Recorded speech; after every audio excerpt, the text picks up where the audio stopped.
Halo anak-anak, bagaimana keadaannya saat ini?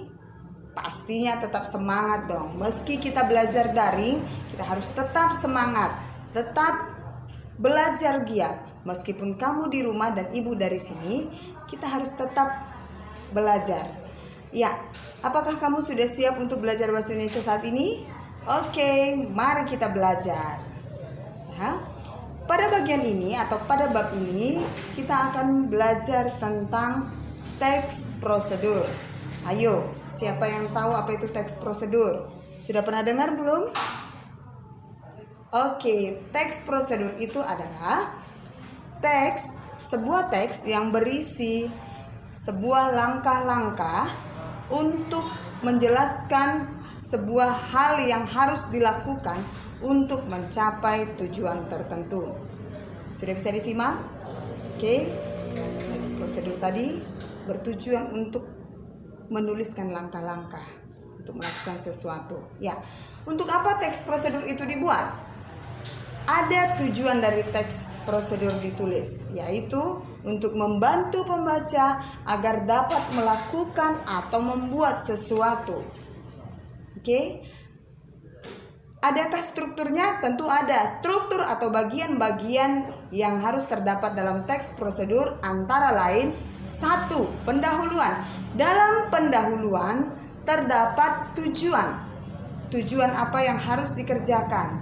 Dan yang kedua, material. Dalam bagian yang kedua ini, bagian material adalah berisi bahan atau alat-alat yang harus ada dalam melakukan sesuatu. Kemudian yang ketiga berisi langkah-langkah. Struktur yang ketiga berisi langkah-langkah. Langkah-langkahnya harus teratur. Ya. Kemudian yang keempat, bagian yang keempat atau struktur yang keempat adalah penutup. Oke, sudah bisa disimak? Itulah struktur dari teks prosedur. Nah, sekarang kita lanjutkan kepada ciri-ciri teks prosedur. Ciri-ciri teks prosedur itu apa saja ya? Ya, banyak sekali. Ada ciri umum. Ciri umum yang pertama yaitu harus memiliki tujuan tertentu. Yang kedua, berisi langkah-langkah kegiatan untuk melakukan sesuatu. Dan yang ketiga, terdapat batasan atau aturan yang harus dilakukan dalam melakukan sebuah kegiatan. Dan ciri yang keempat adalah isi kegiatan harus dilakukan secara berurutan. Kalau tidak berurutan itu apa namanya, Nak? Iya, itu disebut dengan tips, bukan teks prosedur. Itulah ciri umum dari teks prosedur. Kemudian ciri yang lain. Ciri apa lagi yang ada? Ciri bahasa. Ciri bahasa dari teks prosedur ada beberapa, yaitu 1. Harus menggunakan kalimat perintah atau yang disebut dengan kalimat imperatif. Yang kedua, selain kalimat perintah juga berisi kalimat saran atau larangan. Oke. Yang ketiga, biasanya menggunakan kalimat yang pasif. Dan yang keempat, menggunakan kata penghubung untuk menunjukkan urutan kegiatan yang pertama ke kegiatan selanjutnya. Yang kelima, menggunakan kata keterangan. Kata keterangannya adalah keterangan waktu, berat, panjang, dan lain-lain. Sesuai dengan apa keterangan yang diperlukan. Itulah ciri-ciri dari kebahasaan sebuah teks prosedur. Sampai di sini masih bisa diikuti anak-anak? Oke, harus tetap jangan ada yang tidur ya. Oke, bagaimana sampai di sini? Boleh kita lanjutkan lagi? Ya, sudah mengerti kan? Kita lanjutkan lagi ke selanjutnya lagi, supaya kamu lebih paham apa itu teks prosedur. Jangan ada yang tidur ya. Tadi kan sudah sarapan kan? Sudah persiapkan diri, sudah mandi, harus semangat. Ayo, kita lanjutkan yang berikutnya. Iya, pastinya segar-segar ya. Harus segar-segar, sesegar ibu. Kita lanjutkan yang berikutnya. Yang berikutnya adalah ada beberapa jenis teks prosedur. Teks prosedur ada jenisnya juga, Bu. Ada. Berdasarkan isinya, teks prosedur terbagi atas beberapa jenis, yaitu 1. Teks prosedur sederhana. Yang kedua, teks prosedur kompleks atau yang rumit.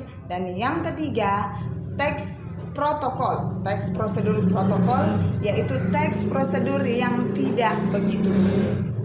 Sudah bisa? Teks prosedur sederhana, kompleks, dan tidak begitu rumit. Oke, jenis teks prosedur berdasarkan tujuan. Itu ada lagi. Yang pertama, cara melakukan sesuatu. Yang kedua, cara menggunakan atau mengoperasikan atau memainkan sesuatu. Dan yang ketiga, cara membuat atau membuat sebuah produk atau masakan. Oke, sudah bisa? Itu berdasarkan tujuannya. Kemudian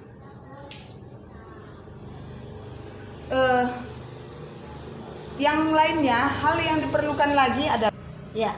Jadi itulah kira-kira hal-hal yang diperlukan dalam membuat teks prosedur.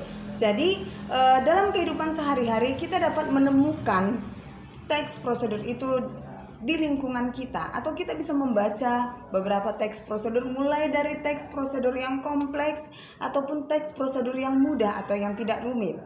Jangan malas membaca, banyak sekali. Contoh sederhana dari teks prosedur adalah yang sering kamu lihat kalau kamu beli kartu paket nih atau kartu telepon.